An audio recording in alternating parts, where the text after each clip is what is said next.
Chapter 19 and 20. Jojo and Ria 1, Countryside Joyride. Jojo, this is not what I was thinking when you suggested jesting around, Ria commented tensely as we happily scoured the countryside sharing the same stead. The girl was tense and particularly frustrated as she reined the horse to keep gallop aimlessly as I happily enjoyed hugging her from behind. It was so rare to be spared from our duties as kings, and this was the best opportunity we could get to be the bestest of friends. And what kind of silly head could I be if I didn't create a form of struggle to push us even closer? Sorry. Don't, not until we're away from them and I can properly scold you. Now, imagine the brilliant idea that I came up with. Me, her, and lots of angry knights giving chase to us after we had thoroughly pissed off half a petty kingdom. Our identities surprisingly held despite the fact we had just changed hairstyles and clothes. With Ria having adopted a more feminine look by letting her hair run free, I decided to pull my hair back and tie the small exceeding bit in a ponytail. Since hairdressers weren't a thing, I really had my hair reaching my shoulders. Truly an interesting development considering how I would usually keep them short for convenience. The girl had then decided to pick something from her earlier days, before she became a king. A dull light gray shirt that was as bland as it could be, a pair of dark blue pants and a set of dark boots. I had kept modest, deciding to go for a sleeveless blue shirt, a pair of gray shorts and light brown boots. Compared to our usual selves, the secret identities we had created were rather different. Not enough for people that knew us to not get that we were, well, us, but still enough to fool silly tyrants that hadn't known about our real faces. So when I learned that one of the neighboring fiefs was taxing heavily the poor peasants that could hardly sustain their family in these atrocious times, I decided to call in Ria with a mission of justice at heart, but eternal childishness in my soul to push for the most infuriating way to defeat our current enemy. Ruining the dipshit's reputation was quite important in my plans, and thus I decided to strike where he would feel the reputation ruining the most. His own castle town. Ria was blissfully unaware of the horrible ordeal she was running into all because of my devious idea, but she seemed to take without hesitation the fact that jesting around meant starting a brawl and brilliantly start insulting the retinue of the petty monarch we were trying to disrespect.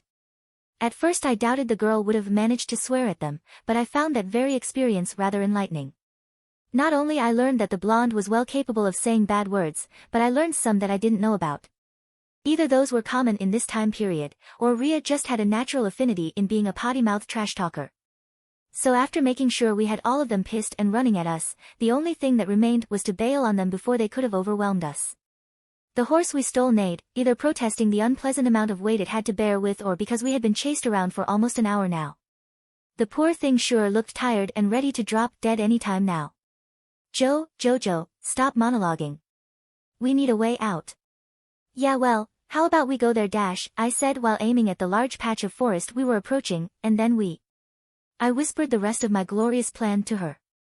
Soon her eyes were narrowing at the forest, and yet I could feel that her glare wasn't aimed at the innocent form of nature. I had the distinct feeling she was, for some inexplicable reason, pissed at me too. And what a tragedy it would be for this first of many lovely trips to enjoy the world as the closest of friends. You take the fall, she ultimately muttered, the horse picking up the pace once again, possibly realizing that we were close to be done with that mad run through the English landscape. Once we entered the woods, I had just enough time to grasp back at Ria as the girl turned around to wrap herself onto my chest. As quickly as the noble steed turned to the left and hid us from the eyes of our pursuers, I jumped off the animal and dived for the nearby sections of bushes on my back. There was pain, but there was relative peace as we both waited out for the knights to split to try and intercept us beyond that forest, never realizing the trickery that had just happened. Ria, that was awesome! I exclaimed, promptly seeing her head rise from my chest with the most furious glare she could muster. Don't be this annoyed. I could tell you were cracking a smile during the first bit of the chase. Maybe because I thought you meant you had a bow and arrows when you mentioned you had something to handle our chasers. The young woman lamented. Yet you brought only some rocks and a silly slingshot that broke after 2 uses. I huffed. The shopkeeper that sold me this said that many kings of old used this, so I thought it would have worked. And you trusted a merchant on this? Did you even inform yourself if he was trustworthy before purchasing anything from him? He had this reputation of being a fraud, maybe it has to do something to why he was so keen to sell stuff at low prices, but these accusations had no foundation. It was all words and no dash. Ria rested her chin on my chest, her eyes fixed on my face like a lion contemplating to commit a murder. And how is Ginny going? Don't change the argument, the blonde accused. Guinevere is doing well. She has been asking rather insistently for a proper visit to Londinium. I hummed. Mia had asked me to invite you all but I thought you were busy with the whole, trying to make the marriage work. We're doing, well, she tried to rebuff, only for my intense staring getting her to look away. I think so. I don't think you're not doing anything, just that, you haven't thought of something poor Ginny might be suffering. And that is romantic affection. We hold hands, the blonde pointed out. And perhaps she had pats you when you're sad. Why, you're diverting my attention away from the real issue here, Rhea snapped. What we were doing was dangerous. Considering how big of an impact that stunt got, I believe a little danger thrown our way was to be expected. Not when we both should have been prepared to handle it and more. Didn't we elude the knights? I pointed out with a frown. But we came close to get caught, she rebuffed with a sigh. I know we did good since that petty king is going to lose face when his retainers learn of his failure to deal with two unknown individuals insulting him and his people. But we also came close to suffering because of it. Sorry. I don't think I will accept an apology like that. I believe. The girl started to think about it and then nodded with a convinced nod. You will give me a head pat. What? A head pat. And make a proper one at that, she demanded sternly. Or else I'm going to tell Mia that you stole from a child. I did no such thing. But wouldn't she believe it if I also say what happened today? You were, by all definitions, a troublemaker on this occasion. It wasn't like I was having any trouble giving her some head patting, but at the same time I felt that giving in like that would make me the weaker link in this duo. And that I wasn't really happy about. Still, I had to concede and take the humiliating defeat. With my hands reaching for her face, Rhea looked confused as I had both palms so close to her. Her confusion melted away the moment I assaulted her with a classic head pat, and some chin scratching. Eyes closing instinctively upon my touch, the blonde seemed to abandon herself to my touching as this entire scene lasted for 20 minutes or so. Despite her reluctant acceptance in continuing with our adventures, one thing was imposed on me to give her some incentive to go ahead with this insane idea of mine. Once we would be done with our little troublemaking, she would get to decide a reward for me to give to her, may it be head patting or something of the same degree. With that condition being agreed on, I couldn't help but feel like I had enabled Rhea into more activities for the next future. And at the same time, I wondered what kind of other rewards she was aiming for with that new rule. Once we were done at the soup kitchens, the next stop was the castle. With the twins still walking with us, I found myself thoughtful over two specific matters that I had been ignoring to bring up in a conversation lest ruining my date with Maya. It wasn't like I expected those topics to actually sour things too much, but rather make for a poor first impression to make on these two new knights in an effort to get through these worries of mine. While I knew the two blondes were far from malicious in their intents, with Gaheris being more of a teen going through puberty and being an angst-driven jerk at times, I was well unnerved by the possibility that if they confirmed their pledge to my rule, I was going to give Morgan another reason to come and visit again. While I had made plenty of upgrades around the castle through the help of Scathack and Altuos to deal with any sudden invasion from the witch, I really didn't want to face the terrible woman anytime soon. And by soon, I was referring to ever. Still, despite my worries in maintaining a form of balance in this dual interaction, I still decided to trouble myself with one of the two subjects I was really concerned about. One that I knew wasn't going to get any terrible reaction out of the two if I was careful enough with my words. From what I understand, you've been on the run since you were given the chance to wander around far from Lot's castle, I muttered with a calm tone. I assume it was quite limiting before that. It was, Gareth admitted with just a hint of nervousness in her voice. But, we managed. Mother wasn't that focused on us, at least not as much as she had been with Agravain and Gawain. Don't mention him, her brother interjected fiercely. He is no brother of ours. I frowned, glancing at Gaheris with a confused look.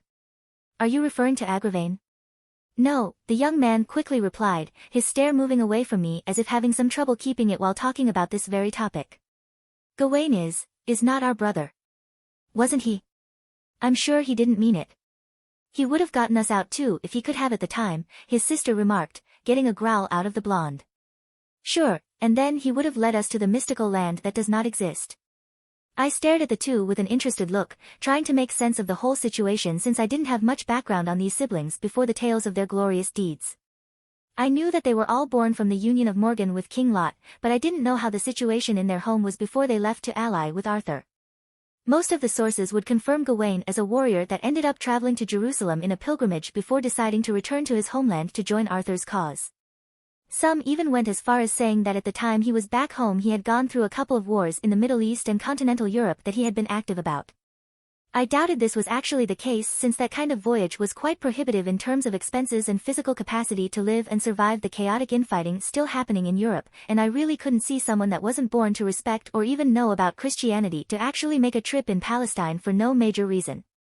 It would have been cool to learn more about this legendary knight and even personally meet him if he really did this kind of stuff while the Isles were busy with the petty clashing of various kings, religions, and civilizations. Pushing back that little curiosity of mine to ponder about on a later time, I decided to shift my attention on the issue at hand since I could tell Gaheris was getting close to snap because of his rising irritation about the subject. Maya was also nudging at my elbow with quite some insistence, feeling rather nervous with the two individuals getting in a heated discussion so easily.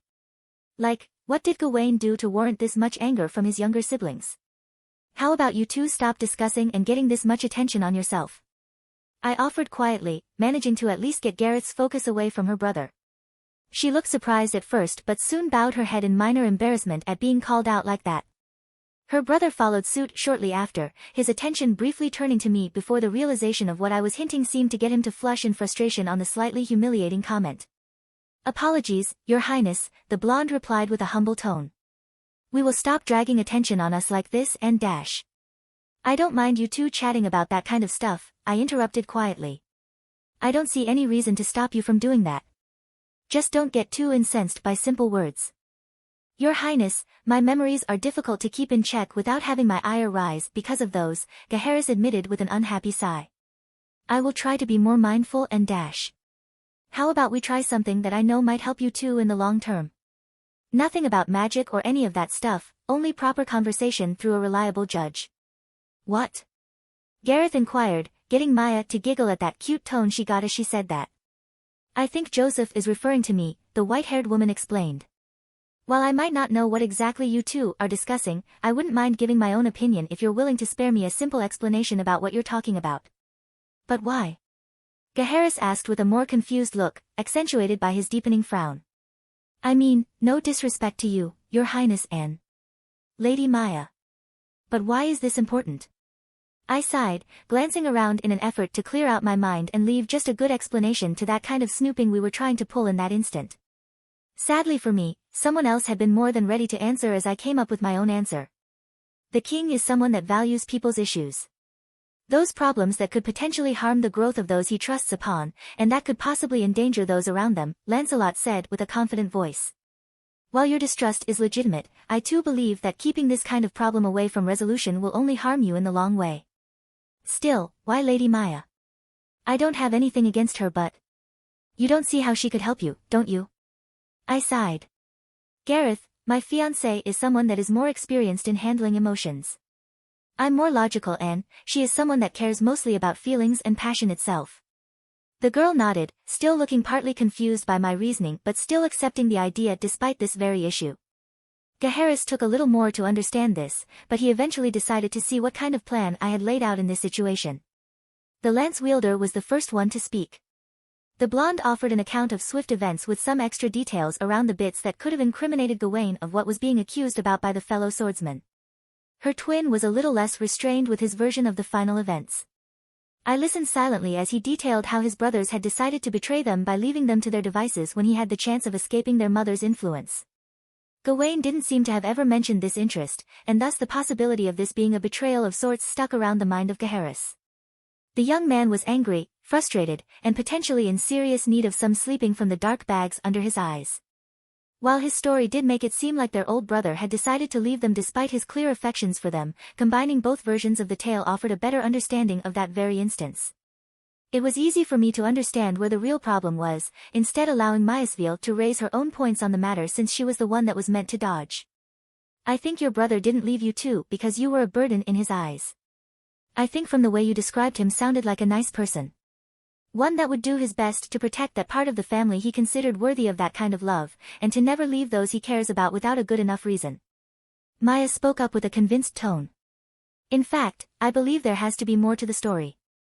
Maybe a bit you two didn't know about." A bit?" You mean like, a motivation that could have forbidden Gawain to take us with him? You also said he was rather strong. Enough for your mother to buy him nice armors, swords, and other good tools used in fights. Since she favored him, maybe he thought that you would have been hurt if he had tried to take you too with him. But why? Why would he worry about something about that? Gaheris pressed with some insistence in his voice. Gareth and I are strong enough at the time to help him against any enemy dash. Even your mother? I quipped suddenly, getting both to freeze up at the unexpected question. Mother dash. As I've said, if she favors him, then she would have actively hunted him and, she would have tried to use you too as means to make him easier to capture. Maya resumed her explanation as politely as she could. Until you ask him, I don't anyone else will provide you the truth, unless as a way to prank you or trick you into doing horrible stuff for nothing. We're not that gullible, Gaheris rebuffed, but I knew he was lying from how long it took him to answer that chance. Maya held back a giggle, and I merely smiled as Gareth huffed at her brother. Why did you wait that long to answer? You're giving them the wrong impression. But how? I just answered and dash. You were speaking up much slower than you usually would with other topics, I flatly interrupted. I believe that is more than enough to give any silly impression of yourself. The still distracted young man frowned with an even more perplexed look than before, still he couldn't help but nod at that awkward mistake of his. Gareth had to hold herself from giggling at her brother's mistake, but she managed pretty well in doing so. Soon we were walking inside the castle through the main gates, right where someone had been waiting around for us to return for a couple of hours now. Aboard Marcus had decided to wait at the gates of the castle for our return, giving me the chance to address him about my plans with the young blonde man with him. Confusion turned in minor annoyance as he realized what I was talking about, yet he still seemed to grasp well enough that one, Marcus was experienced and worthy to study under, and two, realizing that it was easy to remember where we were despite how everything was for both. With Lancelot taking his leave with young Gareth to help her find where her living quarters were now that she had accepted training and be a knight under me, Maya and I were finally spared some proper time alone while we arrived at our garden. The young woman was smiling eye to eye, both because she was glad of the help she was capable of offering and because now we were free from giving a try to the last bit of our date. And with the tune of a slow dance softly buzzing from my phone, I made the greatest effort to not step onto her feet, but also hold myself from overreacting at her own mistakes. She giggled each moment she realized she had messed up, making my irritation falter and vanish at the melodious notes of her explanations. Did you think Marcus will be able to handle someone like Gaheris? I sighed at Maya's question, feeling rather drained by the chances of dealing with the young man again since my current interest was aimed at our slow and quiet efforts to master how proper dance was supposed to unfold, with me enjoying the rest of the day with the hopes of not drawing too much attention to ourselves about it. No trouble had raised up to our attention, but the young woman was still legitimately taken by the tales of the two twins. Both looked to have gone through some rough experiences, and I could tell Maya found their story compelling since it reminded her of how her life was before I freed her. At first I didn't think this correlation went that far, but as I thought about what was really happening inside her head, the young woman happily revealed the truth. I was stumped by the seriousness she made use of in that brief conversation, but I was quick to accept her reasoning as those didn't lack a logical foundation to be. In fact, it was one of the most solid and most coherent thoughts she could have provided about any reason why she was interested in the two young knights' plight. It would be a lie to say I wasn't invested in their past too, but my reasons easily faded before the ones that Maya had to fuel her curiosity and good-willed interest in helping these two. So, instead of either ignoring or giving the topic too little interest in an effort to keep the attention lingering at our current activity together, I decided to give her a truthful answer. Maybe. Marcus had dealt with tougher people, so I believe it's more up to Gaheris than the commander, I confessed, soon humming for a while as I finished massaging my feet as we prepared to go through our umpteenth dance session. The surprise created by my phone's function to reproduce music fading away the more the woman grew accustomed to the simple device. 3 hours had been wasted in that endeavor, and while I was pretty sure we were both growing tired with every new effort, I could tell we were both improving from those. It was a slow process, one that I knew would take a couple of months to get down to before we could easily say we could dance properly to the classic music I had on my phone, but it wasn't completely crappy as I would have imagined it being before our first attempt together. Maya was nimbler than I had thought her be, and I was less stiff with my own moves than I would have imagined myself being. We were both good enough to make a good scene if we wanted, but I was rather nervous of dancing with others looking at us, and I could tell the girl too wasn't up to deal with that kind of attention just yet. Something of a good news, but one that swiftly prompted the young woman to ask for more training to get this easier to go through. Eventually the dance training dragged a little closer to dinner time. It was still pretty far for us to be compelled to go, but the disposition we ended up taking as we both stopped dancing was quite unexpected and adorable. Resting her head on my lap, a cute yawn left her lips as she happily enjoyed having her hair softly played with while my left hand quietly cupped her left cheek with a caring touch.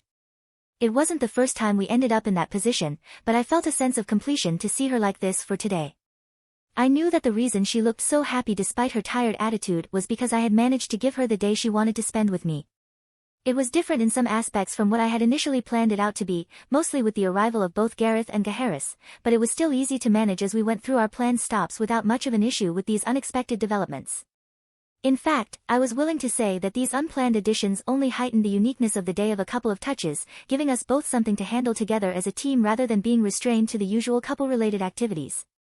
Soon Maya allowed a pleased sigh to leave her mouth as she enjoyed her little treatment, a mirthful smile adorning her gorgeous visage as we both enjoyed the surprising warmth of today's sun. Usually the sunlight wouldn't have been strong enough to bring any noticeable warmth, yet for some reason today it just felt warmer than usual. Thus basking under its rays left us happier as we went through the last few topics we were going to talk about before going to eat dinner. Can I ask you a rather silly question, Joseph? I blinked, glancing down at Maya's curious red eyes for a little while before giving her a silent nod. She hummed, thinking about her query for a moment before finally speaking up once again. Would you prefer a son or a daughter? Blinking again, I took a moment to actually think at the incredibly big question the young woman has given me to try and solve. Sure, I had been thinking of this for a long time now, starting from the moment when I began thinking how things were going to be after the marriage. After consuming the first night together, the next step was the production of a healthy heir for me to be able to pass upon my legacy onto. By logical thinking, a son would be the most ideal decision among the available picks. Not only we would have avoided being pressured too much by others about extending the dynasty, but it would also be an interesting experience that I wasn't nervous to actually make with my soon-to-be wife. Still, I wasn't going to say no to a daughter. I've long learned to accept the chances of the classic family's predisposition of having a firstborn son and a secondborn daughter being disrupted one way or another, but I wouldn't exactly mind having to love a mini Maya in a couple of years from now. I could already imagine the giggling echoing across the castle's halls as I would be always giving chase to a cheeky white-haired child that had gone and made some trouble worthy of some running around home. And the mere mental picture was enough to make the choice stand up strongly against the son decision. Enough to make the two stuck in a tie in my head. I guess I don't have a legitimate preference. I would love to have a little son to teach to, but I would be the happiest if it was a little Maya running around and wreaking havoc in Londinium. The young woman giggled at the latter half of the response, giving an agreeing nod at my answer. I can see both being fun options, but perhaps we could give it a try and see if we can have both a son and a daughter, she suggested with a fascinated tone. I think it would be nice if they had someone else to trust on. A sibling to rely on. I was surprised by such a comment, but I found the whole concept not that odd to believe into. Still, I decided to tackle the comment with a mirthful thought of mine. Maybe you should first see how you handle your first pregnancy. And that is a tough experience as it is before going for a second one. She huffed. I will manage. I was sure she would have, but I knew that the last months were going to be a nightmare since her behavior was going to be intensified to an unpleasant notch. There was nothing wrong in that and I wasn't going to blame her to be a little moody during that kind of time period, but I sure wasn't going to have an easy life about it for sure. And I will have you to stand beside me, Maya also added. So I believe it even more. I sighed, slowly leaning down and planting a kiss on her forehead. Aren't you being a flatterer today, my dear? I inquired softly, drawing a happy sigh out of her as she enjoyed the closeness we had right now. I turned to give her my right cheek, nuzzling back at her as we happily went through that silent cuddling in relative peace. This was going to be one of the many loving moments we would share before I would have to leave to deal with the problems in the north. I knew Ria would be taking a more active stance once she was done with her marital business, and I was sure she was going to ask for my support just like we had established through our letters. Morgan needed to be stopped, and the faster that happened, the lesser the chances of more treacheries were to unfold in our respective courts. But for now I enjoyed the moment, savoring my moment of bliss with my beloved as I prepared for a long day tomorrow now that I had two new individuals to take case of. Gareth looked to be reliable enough to leave in Lancelot's care, while her brother was still too stubborn to be moved away from the rough and blunt training style I knew Marcus being capable of. While I knew the commander had little to teach to the young man in terms of fighting, I wanted the older man to be educating the blonde about moral conduct and the duties of being a proper knight in a well-established court. And hopefully, he was going to stop being driven by his temper in making poor decisions that could either threaten his own well-being or the one of those around him. After spending another hour together with Maya, we both started to make our way back to the dining room where much had to be discussed about tomorrow's affairs. With the two of us looking rather radiant, Altuos decided to take some sweet revenge at his busy day with triple the usual paperwork he was accustomed to by bringing up this very topic. At first it didn't do much to us since we had both grown accustomed to this kind of comments, but then he brought up the endless possibilities of how our children were going to look like, and our minds decided to betray us by bringing up some endearing combination of any of our future sons and daughters. Our faces were quick to turn beet red as the chuckles coming from the elder domineered over the dinner for almost half an hour.